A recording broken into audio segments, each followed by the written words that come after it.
Hey y'all, I'm Blaine Phillips. And I'm Phillips-LeVan. We're married, like just a minute ago, but we've been together for 14 years. We have a teenage daughter. Which means she's basically an adult, right? We're also growing a business on the side together. Wow, that's a lot. Yeah, that's a lot. Through all of that, we've learned how to improve so many aspects of our lives and show up in an amazing way. So we decided to host a podcast to share our journey with you. It's called Let's Do Life Together, because that's just what we want to do with you. So if you could use some tips and tricks on how to make life a little smoother, then you're in the right place. Come on in and let's do life. Yay, it's February. That season of lovey-dovey stuff, right? That's right up my alley. Were you going for convincing? Nope. Good, because you did not nail it, just in case you were wondering. But it is the time of year where people are talking about love and all things related, and not sure why, but we're going to just go along with it. I think this was your idea. It was my idea. That's funny. Interesting. My so romantic fella came up with the idea of we're going to talk about all kinds of things related to love for this whole month. The whole month, different aspects. So each episode will be a little different spin or a different take in different areas around love and passion and all those things. How about I start us off with a little story? All right. It's going to be a good one. All right, here we go. I'm going to set the stage for you because it's really important that you understand the stage of what I'm about to say. Picture it. Let me first off. Wait a minute. Is this a mimosa episode? I mean, Should I feel have my cocktail. I feel like you probably want to pour one. I'm just saying. Maybe you don't know the story I'm going to tell, but here we are. All right. So, Jason, I like a fresh haircut on a man. Any man, a boy, a man, I don't know. High and tight with the cleaned up neck. There's just something I love about it. I compliment random strangers when they have a haircut. So Jason had just gotten a haircut, which I give him PS, but whatever. He had a fresh haircut. His neck was looking tight. He had just shaved and trimmed his goatee. That is my favorite moment of him, when he's just all looking fresh and sexy, and he's wearing these pants that were just working for him. P.S. Jason looks good from behind. Like, I'm just gonna say it. Yeah, he's got a good looking behind. So it was like a Saturday. Like, we're just around the house. I had given him a haircut that morning. He had shaved and trimmed his beard after that. And then he took a shower. He's smelling fresh and clean. He's wearing the pants that are working for his behind. And I'm just like, I am noticing my man. And I called it out. I pointed it out. I was like, man, you're looking good, babe. And we're doing chores. Like, we're putzing around the house. We're vacuuming a couple things. And I probably said something again. I had said things a couple different times like, man, those pants are really working for you. And then I go on and do some laundry. And then I come back. Gosh, I do love it when you have a haircut. Go on, yada, yada. Jason's making us brunch. He makes us a yummy brunch. We sit down to the table, and I'm just looking across the table. It's me, him, and our daughter. I look across the table, and it just catches my eye again. I don't know. It's like he had pheromones raging or something, but I just said, man, babe, you look really good today. Out of nowhere, and we know how calm, cool, and chill he is and does not raise his voice. He looks dead at me in my face and enunciates in a loud voice that is very unusual. He said, "It's enough." You could have dropped a pin at our breakfast table. I got quiet, Sienna got quiet, and a hush fell over the crowd. And there I was, and I felt a tear well up in my eye, and I didn't say anything else, and we just ate brunch, and we went on about things because it was not the time, but it was loud, actually loud, and meaningfully loud, if that makes sense, because what was happening was I was putting out compliments that I genuinely meant. Like, he was looking hot. I told you how hot he was looking, and I was attracted to him, and I was just trying to express that. And he did not like it. It made him uncomfortable. And in that moment, I don't know where he was, but in that moment, Home Slice straight up got loud and said, "It's enough." Jason, how do you feel about my story? I've heard that one. But it's true. It's compliments are one of those things that make me uncomfortable.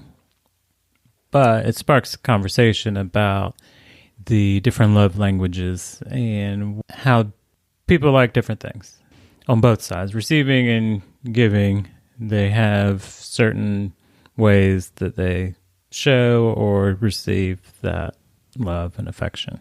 If you haven't read the book, The 5 Love Languages by Gary Chapman, I would highly recommend that you do. It will benefit not just your marriage, but your relationship with your kids, with your friends, with your coworkers, like just understanding the bare place that they're coming from, their language, and understanding your own language and how that works with other people is important. So we'll link to that in the show notes so you can see, but it's called The 5 Love Languages by Gary Chapman. And that's what we're going to talk about today. So we're going to talk about those love languages and how it's important to understand each of them, how it can help you in just day-to-day interactions with all the people that in your life, and avoid avoid situations where your partner says, "That's enough." Right. So we'll just kind of touch on the 5. Definitely want to read the book for yourself just to take in all the different aspects. But first one is words of affirmation, which is the story that we just heard. Showing appreciation, gratitude, taking notice, giving compliments. That would be the words of affirmation category. And it's not just physical, like words of affirmation. That's just noticing different things and appreciation for, hey, I really appreciate that you made dinner for us tonight. It's really good. Or I noticed that you put the laundry into the dryer and I didn't ask you to. And I noticed it and I appreciate it. And I'm using my words to tell you that I do. It's thoughtful and meaningful. I noticed that you're wearing something new tonight and it really looks good on you. And I'm going to compliment you, not just you look pretty. Like I'm going to really notice, and then I'm going to use my words to express that to you, sincerely pointing out those things to people, whether it is appreciation for something they've done, how they're looking physically, or just thankfulness for something about them, or a job well done. If you think about your children and they come home and they've got their test grade and they're really excited to show you, they want to hear great job. Like if words of affirmation is their language, they want to hear those words from you. And it's knowing these languages is going to improve your communication and your bond with all of those people. In case you didn't pick up, words of affirmation is not Jason's love language. Right, Jason? It is not. In fact, how does it make you feel? We might have a theme as we go through all these languages. So like I said, it makes me uncomfortable. And my subject that I'm actively going through with my therapist to get to the root of why it's so uncomfortable.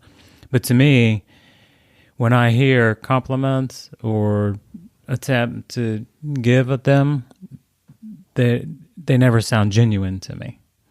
I don't know why that is yet. That's why I said I'm digging into that. So it's definitely not my love language. So since it makes me uncomfortable to hear it, to receive it, I'm less likely to give it because it's the same kind of aspect, that same feels shallow or hollow or whatever the right word is for that. Guess whose love language is words of affirmation? Mine. Can you tell? I love words of affirmation about all the things. Appreciation, job well done, all the things. I love words of affirmation. So right. And you're actively doing that. So out in the world, strangers, Tiana and I sometimes tease because you'll give, the random lady walking past us a compliment about her hat, and she's confused and will give you a blank look. Every once in a while, they'll actually appreciate and receive the compliment. More than every once in a while. Come on. It might be 50-50. There's definitely cold and hot streaks with that, but you don't quit because that's just who you are. That's your language. That's what you speak. It is. So it's important to know. All right. The next one is quality time. The love language of quality time. And this is giving the person your undivided attention. They just really crave quality time with you. Not sitting in front of the television together or holding your phone and halfway listening. Not just, hey, how about we fold the laundry together and talk? Like, no, I want you to really be with me. Like, let's sit down and have a coffee date together where there's nothing to distract your attention and you're just talking to me. You're listening to my story. You're letting me, if you're a kid, they want to read you a book. They just want you to sit with them and really believe in their heart that you are listening to the story that they are telling you. This is an area that I think it's really important to talk to the other person in the relationship, whether it's the kids or your spouse, because what you believe is quality time could be totally different than what they consider quality time. Yes, that's a great point. And that really speaks to all these languages. This one specifically, but if you're person, whoever it is that you're interacting with, your coworker, whatever their love language is, even though it might be words of affirmation, that may not mean appreciation or physically complimenting that they look good that day. They just want to hear about a job well done. So having that talk with them, like, what do they want? So what does quality time mean to your spouse? Do they view going on a walk together as quality time? Or maybe they do view you sitting on the couch with them and watching a TV show as quality time. So understanding what it means to you and what it means to them. Because if you're trying to serve them, you're still not showing up for them in the way that they need to if you don't know what that is. Right. So the next one is gift giving, receiving. Fairly straightforward, thoughtful gifts. No, I think that's the key. It's thoughtful gifts. Right. So it's paying attention to your partner, and they always drop hints about a certain thing that it'd be nice to have, or they might notice it when you're out at a store. So if receiving gifts is their love language, giving and receiving gifts is their love language, if you pay attention to those things, make a note. What I have started, close your ears, is I go to this website called Amazon.com that has everything in the world. So as things come up, I dump it in a private shopping list so I don't forget.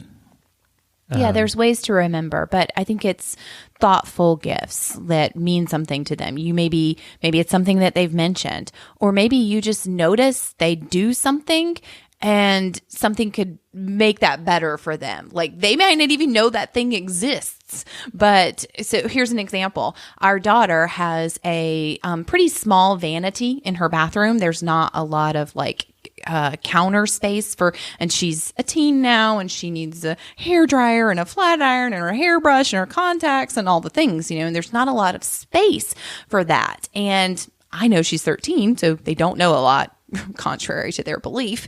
And so for Christmas, I sought out a thing that you can mount to the wall that holds the flat iron and the blow dryer and gets those things off the counter and frees up some space for her. And it's cute and it's decorative and it really fits in her bathroom. And she opened it and she had no idea that that was a thing that existed. But I saw it as a need in her life. And it just so happened to be Christmas time, but it was inexpensive and I would buy it for a Tuesday for her. But that kind of thing where you notice someone in your life, might need something and you just happen to know it exists, and being thoughtful and seeking that out and getting it for them really means a lot to someone whose love language, I mean, it means a lot to anyone, but especially to someone whose love language is receiving gifts. Like, holy cannoli, like, you noticed, you took the time, you shopped for it, you got it, and you gave it to me. That's a big deal. Right. Another aspect is not so much on that particular thing, but just timing of things and the thoughtfulness to say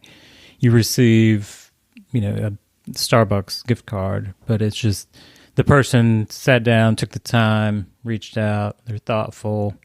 Hey, I know you've got this big presentation at work. Thought you might want to, treat yourself to ice cream. You So get here's a ice gift cream card. at Starbucks. What are you talking Or whatever about? it is. I don't go to Starbucks. Whatever it is, so just the thoughtfulness. So it's less about the actual gift, but it's the thoughtfulness and timing related to that thoughtfulness. Right. Yeah, really good point. So the fourth love language is acts of service. And that is, I view that as anything that you can do that takes something off of their plate. We're all busy doing stuff, whether it is work or cooking dinner or doing the laundry or doing the dishes or just all the things, getting the car washed, taking the dog to the groomers, driving the kid to soccer practice.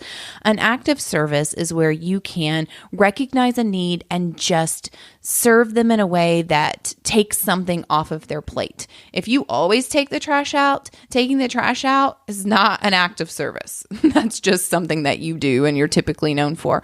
But if you never take the trash out and you actively seek to go take the trash out, that person, let's say it's your kid's chore. The kid's job is to take the trash out, but you just make it a point because you just want to help them out that morning. They're busy, they're falling behind, whatever, and you take the trash out. Like, that's an act of service. Noticing something that they do on the regular and you're going to take it off of their plate. If your wife is always the one that cooks dinner, like she just always is. And maybe you're not going to cook dinner, but maybe you text her and say, hey, honey, I've got dinner tonight.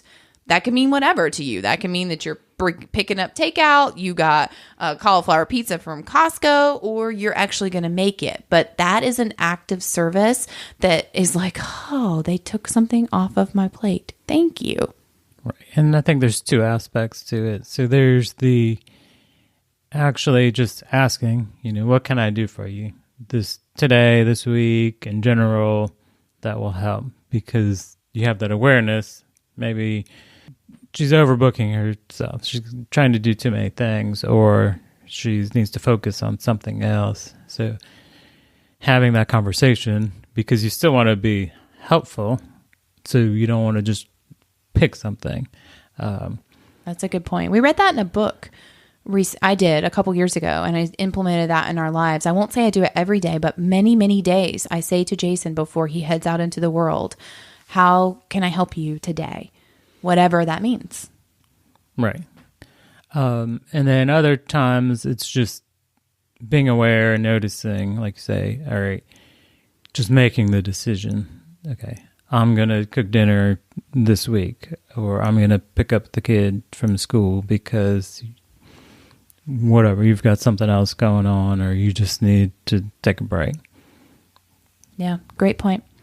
And then the last love language is physical touch. And that is just what it means. Physical touch, like actually touching. Not just sexy time. Oh, here we are with the sexy time again. But it can be the best way to communicate love, really, that touch, that closeness, that it's calming. It has a healing effect to it. It just kind of reassures you that that person is there and they got your back. They're beside you. And touch can mean all kinds of things. It can mean a hug. It can mean holding hands. It can mean just touching someone in conversation. I tend to do that. I just like touch your arm like, oh girl, I know. And like just kind of letting you know that I feel you. I get you. It is that like hand, oh my gosh, ladies, you know what I'm talking about? When a man, your husband, spouse, whatever, like puts their hand on the small of your back and kind of guides you into a doorway or something. Oh, swoon my heart. Like that's like sexy and physical touch and all the things. Just lightly, like, you know what I'm talking about? You know what I'm saying, girl? A hand on the small of your back. That's physical touch. Right. And there's an energy about it, I think, and an intimacy. Yeah, agreed. So like for me, and this isn't a partner thing, but when I go get a massage, I really want them to maintain contact the whole time. And when they break contact, I can feel like that disconnect and that energy goes away. That's a good point. Yeah. So those are the 5 love languages. We can review them. The first one was words of affirmation. Coming in, we know how Jason feels about words of affirmation. Quality time was the second one. And then receiving gifts, followed by acts of service, and then wrapping it up with physical touch. Yeah. So if you don't know yours, maybe while we were talking, you were like, oh, I never read that book and I've never really heard him explain like this, but I know what I am. Like this is definitely, they talk about people having a primary one and then a secondary one. I can tell you that my primary one is, as we well know, yes, words of affirmation. And my secondary one is receiving gifts. Little things, they don't need to be big, but for me, when they are thoughtful and you took the time to do it, oh, it swooned my heart. I can't even. But maybe you don't know yours. You can go to 5lovelanguages.com and there's a free little quiz you can take right there that will tell you. You can have your spouse do it. You can have your kids do it. You can have your coworkers do it. Like it's free. It's not that hard. It takes you about 5 minutes and it will tell you what your primary and secondary love language is. Or you can go to your family and ask them, like, what are the things that you do? They can identify in you, what are you always doing? So it's obvious that yours is words of affirmation because we see you doing that out in the world all the time. Right. Everybody. And you can take a couple minutes if you don't want to ask your family and just think about yourself. Like, what do you see yourself doing for other people? I am a complimenter. Like that, he's right. Out in the world, to my family, like any strangers on the street, I do not care. I am tossing out compliments like it is like a Thanksgiving Day parade and I'm throwing candy. Like, and I mean them from my heart. Like, I'm not just tossing them out like willy-nilly. Like, they're sincere. I notice things about people. I say, great job. I say, girl, you are rocking that hat with those shoes. So it's pretty obvious what mine is. I'm also a gift giver. Like I seek out things. I pay attention. I see what they could maybe be useful, what they might like, and I go give it. So it's pretty easy. So pay attention to the people in your life if they don't know what their language is, or you don't want to ask them to take the quiz, or they're unwilling to take the quiz. Well, what are they putting out? Because chances are what they're putting out is what they want to get back. Right. Or what they're giving negative feedback about. So and this I think is a good one probably amongst friends. So if you don't know what yours is, ask them, what do you complain about? So he never holds my hands when we're out. Okay, well, then touch is probably one of yours. I never get any help around the house. Well, acts of service is probably your love language. Like, what are you complaining about the most that you're not getting? That's probably what your love language is. Right. And as always, it's important to just have the conversations. Have the awareness of yourself. Identify them in yourself if you can. Identify your partners or your family members if you can. Have them, get involved, figure it out for themselves. But then have the conversations and get into the different aspects of, all right, what does this mean for you? Right. Communication is key in everything. Don't guess what you think their language is. Ask them, and don't make them guess what they think yours is. Tell them, and then get down into the specifics of that. That's great that your love language is words of affirmation. So what does that mean to you? Because if you just decide that it means that you compliment their physical appearance all the time, cute butt, your hair's looking on fly, like whatever, and that's not what it is to them, they would rather you tell them them how you appreciate them and the things that they did, then you're still going to be disconnected.